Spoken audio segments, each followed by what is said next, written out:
Hello and thanks for joining me on another landscape photography outing. Today I'm bringing you along to one of my park and shoot series at a lovely little lake in Snowdonia called Llyn y Dywarchen.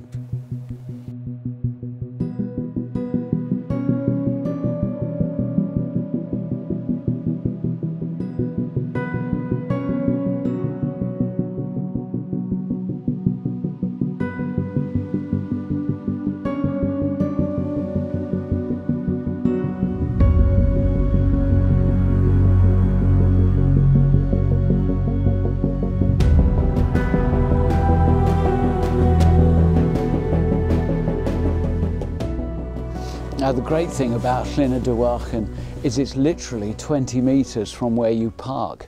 Really easy to find. Just take the main road from Carnarvon to Bethgelert, and when you get to Rhyd Ddu you'll see a little turn off that runs up behind the pub. Follow it up for about quarter of a mile or so and you'll see the parking spot. Now the lake itself is completely surrounded by spectacular mountain scenery, and you've also got the whole southern aspect of Snowdon. You're not going to see much of it today because it's really cloudy, and to be honest, if the conditions weren't quite as grim as they are, I might have been climbing up a little bit higher. But I'm not planning to stay right by the car park today. I'm going to head a little bit further afield. Obviously I want to test out my new camera system with some real-world photography. I should have been at a UTOGS meetup on Llyn Island today, but I figured you'd seen more than enough of me on that location, so they'll be fine without me, don't worry about it. I'm going to head off and find some interesting shots to take advantage of these snowy backdrops. I don't mind that it's cloudy, the light is flat. It kind of bothers me sometimes when you see photographers out and about moaning about conditions. My attitude is, you're out with a camera doing landscape photography. How bad can it be? Anyway, come on, let's go and see what we can find.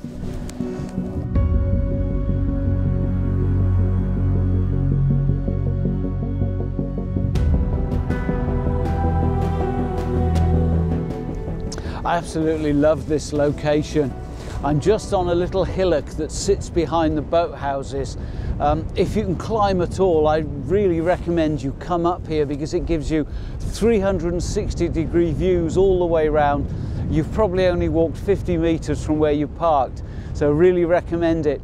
Now my first shot of today that I'm going to go for is that crag up there. It's catching bits of light every now and then, and the way the snow is trapped in those gullies looks absolutely fantastic. So that's my first attempted shot for today. I'm going to get myself set up and I'll have a chat and show you what I'm doing. This is one of those shots where you're waiting for the light to break through. The clouds have broken up a bit since I first arrived here. And what that means is there's shafts of light playing across the mountain tops. So it's kind of just a waiting game, because sometimes the base of it's lit up, sometimes the peak is lit up, and every now and then you just get a couple of shafts of light on it. Looks fabulous.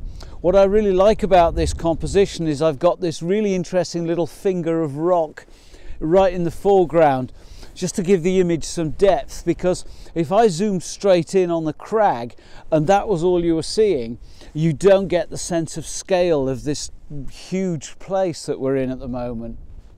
The way I've got it set up is I've got the camera high enough to create a bit of space between the rock and the far bank of the lake. Oh, nice bit of light, bear with me. That's what I love about landscape photography. You get yourself set up and then you just enjoy the vista and grab a snap every now and then. Brilliant.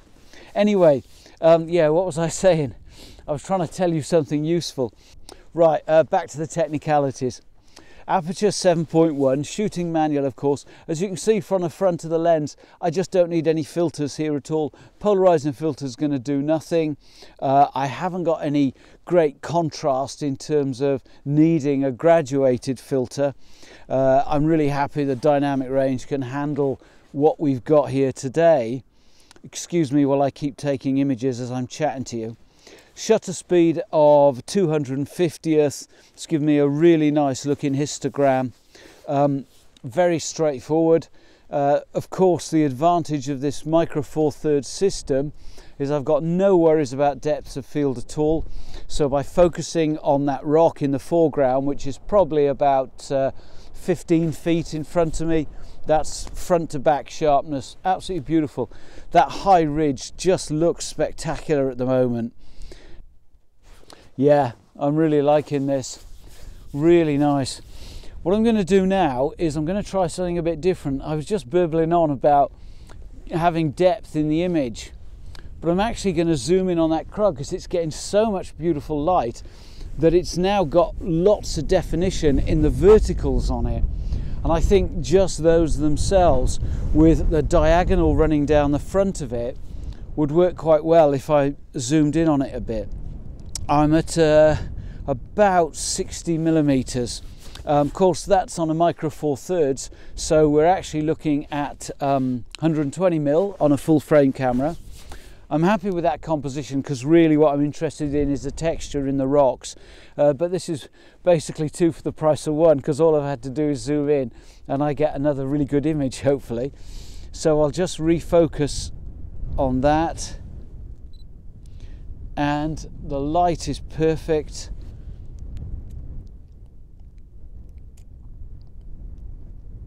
Oh, that's not too shabby, you know. Not too shabby at all.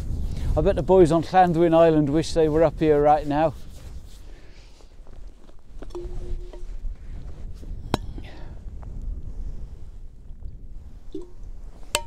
Hot coffee. One thing I would say is if you come here for a park and shoot or to do this, and quite a few vloggers have come here and had a really good time. It is a fabulous location, one of my favourites, as I said.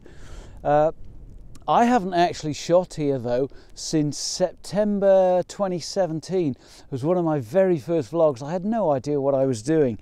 I did get some good images, I just didn't know what I was doing in terms of vlogging. But one word of warning, if you come here on a summer's evening, it's wall-to-wall midges, so you'll want to watch out for that. The other thing is that it is run by a fishing club, so don't be surprised if there are fishermen dotted around. But you don't have to go far from where I'm stood now for some really nice wild camping spots. And I might well be back here later in the year to do just that. There's a boathouse and a couple of boats. For some reason, people keep taking pictures of those. I don't really get it because the thing about it, it's just a modern hut. It's not some kind of vernacular architecture. It's a bit like the boathouse at Llyn y Dywarchen. People are always taking pictures of it, and I just don't see why you would want a picture of something that looks to me like a barrack house that's been parked on a lakeside.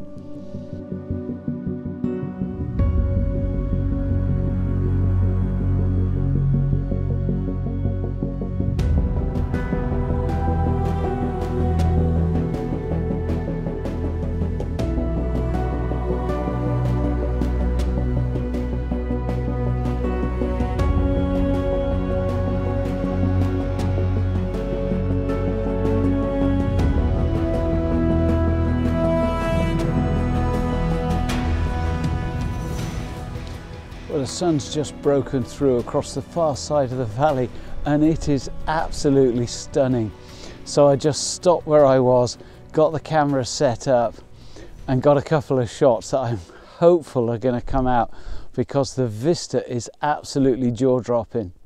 I got a really nice shot of Aran at about 50-60 millimeters, something like that, with a line of firs sitting in front of it like something out of an alpine postcard.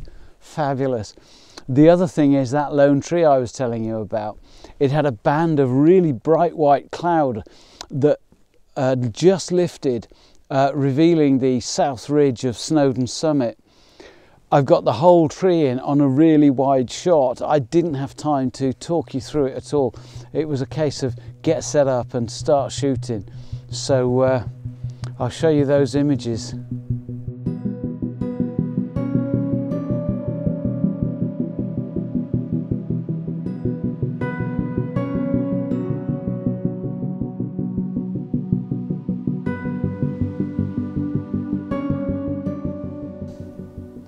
Well, this is one of those days out that I'm going to remember for a very long time.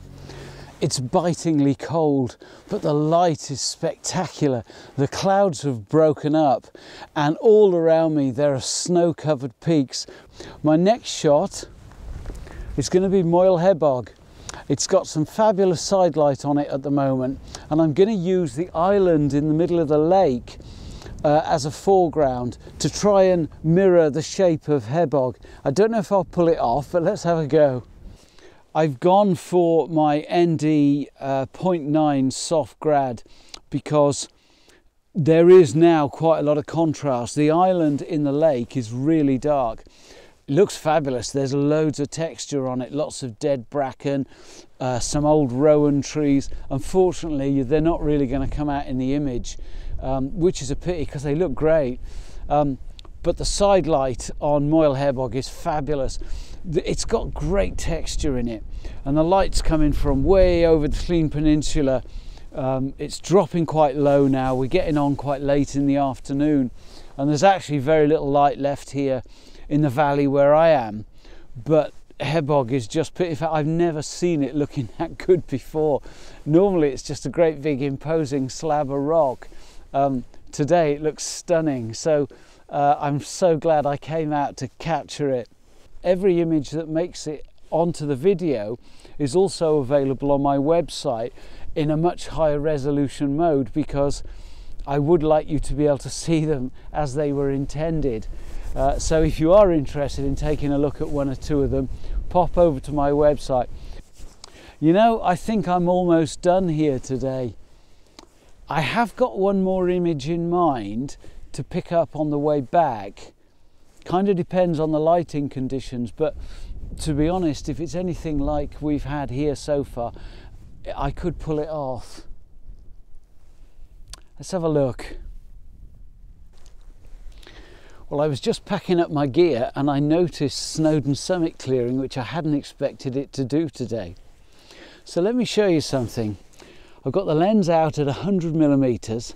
I'm hand holding at about 40th of a second. Take a look at this. It's not going to win any prizes, but it's pin sharp. The stabilization on this camera is absolutely insane.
I've just stopped off on my way home at a place that I visited when I went up the Snowdon Ranger Path back in, I think it was October, November, can't remember exactly. I'll put a link to it anyway because I did vlog it. I spotted this tree and it was being illuminated beautifully by the low autumn light, so I grabbed a picture. But I wasn't super happy with the composition, and I didn't really take my time over it because obviously my plans that day were to head up the Snowdon Ranger Path, so I had other things on my mind. But as I was passing today, I thought I'd swing by and have another go at it. Now what I noticed was that over on the side of Mynydd Mawr over there, it's getting some beautiful light, and with that winter dusting of snow, it looks absolutely perfect to complete my composition with this really nice looking lone tree. What I'm going to do is put the camera down quite low so that the tree is isolated against the sky. There's quite a lot of detail in the sky, but not enough to distract from the tree itself, so I'm hopeful that should work quite well. I'm thinking about a long exposure. I'm going to put a 10 stop on and see how that works, and I think if I can get the shutter speed up to about 20 to 25 seconds, it'll blur the sky just enough again to enhance the tree, but also to keep the sky relatively interesting. I think this one's going to be very much about timing my shots to get the best possible light on the mountain. There isn't going to be any light down here by the lake because we're in a valley and we're in shadow, but I still think it could make a decent image, so let's have a go at it.